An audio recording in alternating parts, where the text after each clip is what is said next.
Hello, class. This is my video interpretation on inspectors versus firefighters and how they affect in our HJ. Firefighters in a majority of the jurisdiction around here, after talking to a few of them, they don't really hold the legal means. They're more, I couldn't say proactive, but what they do, if they see it, if they see an issue, they're allowed to report it. As far as jurisdictions around these parts go, here what we do is our officers. We have a district chief who's in charge of pre-planning fire inspections for commercial buildings. And what he does annually is he runs around to every commercial business that we have, and he checks them for fire code standards. He'll check to make sure that there's no change in occupancy in these structures, because out here they don't necessarily report it like they should. Change in occupancy. We have a building. I've talked about it in other videos prior to this class. We have a building just to the left of our station, and it's been used probably for 4 or 5 occupancies that I know of since I've been a part of the department. That's been 5 years, and it's always changing. It's never really the same type of occupancy. The last time was a sub shop, so they hold commercial equipment in there, as well as cooking equipment. Before that, I want to say it was a hair salon. Before that, and then it was vacant for a little bit. Upstairs, it's still occupied, which we know about, but downstairs they don't use the equipment like they do. So we have a district chief assigned to that.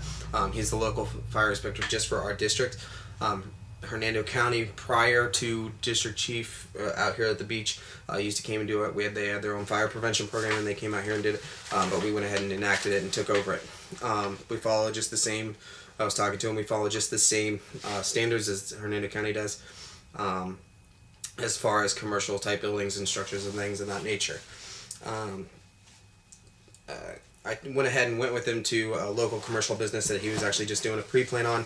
They're getting ready to enact build a new part of their marina. So I went with him on that, and we discussed things like they are tedious. I mean, they want to know the distance. Not even just us, but even for their insurance rates goes along with it too. So it helps the property owner with us to state that yes, all this stuff is in place because their insurance rate's actually lower. So they wanted to see it there. They want this stuff to be done, and our fire inspector kind of work hand in hand with all the commercial business owners around here. Just as far as like hydrants, their location, how many gallons they flow, making sure that the sprinkler system is activated and works properly. Sprinkler systems out here, all the private industry, commercial businesses out here, they are responsible for their own inspection and testing of their sprinkler systems. We deal with from the hydrant to the building, and then they are responsible for having their own private company come and inspect their systems to make sure they're operating properly. But we go behind them and we check them there ourselves. But if we find a problem or a flaw, they are to contact their distributor or whoever fixes their equipment, and they are to solve the problem. For hazards that we notice, like life safety hazards, what we do is we write them a citation. Our district chief writes them a citation, and we give them a certain amount of time, depending on the circumstances of the violation. We give them a certain amount of time to go ahead and correct that. So we write them citations.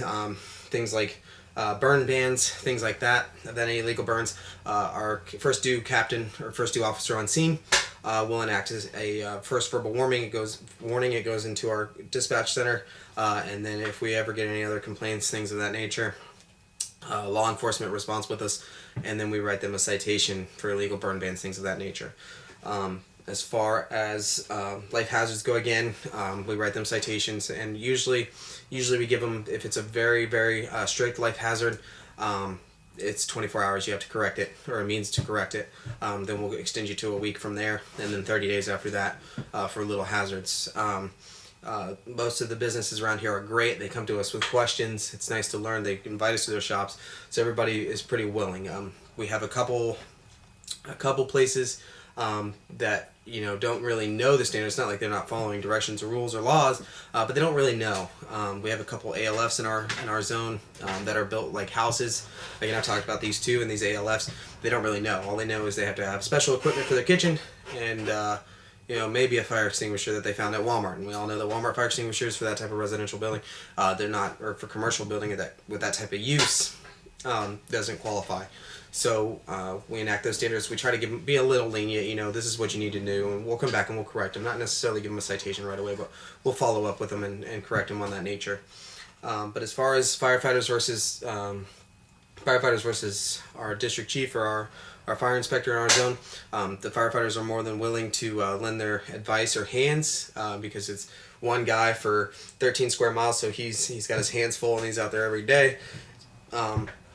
So we tend to help him out as much as we can, but we're not allowed to enact any laws or anything of that nature as just a firefighter. All we're allowed to do is refer it to our district chief fire inspector, and if our fire inspector here cannot handle it at our level, he will then contact the state of Florida fire marshal office, and then they'll go ahead and give him direction from there. So what he says, so we go from there. We don't rely on any other outsource source besides them, other than the commercial businesses that deal with their private companies that they contract out for their sprinkler systems or their extinguishers. Even they usually subcontract. They'll make a lease program, is what I was talking to a gentleman about. What they have is a lease program, and they come out and they're responsible for checking all the extinguishers and running through their private protection systems. And there's different fire alarm protection control panels are all different for every different marina here. They each have a different company. So they're not all the same. So we went and I hands on with those, and I was like, can't wait. But every single one is different that you run into. I think it's better for them to be more responsible, and then they report to us, and we just make sure we check it. It adds a third person, doing that way, but I don't think we mind it that much. Since everybody's pretty compliant. But that is my video dissertation of firefighters versus inspectors and what their job and laws are. I hope I covered the topic as much as I should have. I think that every AHJ is different. I know Pasco is completely different. They have their whole team set up there. But as far as our district goes, it's one man, 13 square miles, and that's what he does. And if he needs help, he contacts the engine captain or captain of A, B, or C shift for that help. So that's it. That's my video dissertation. Thank you.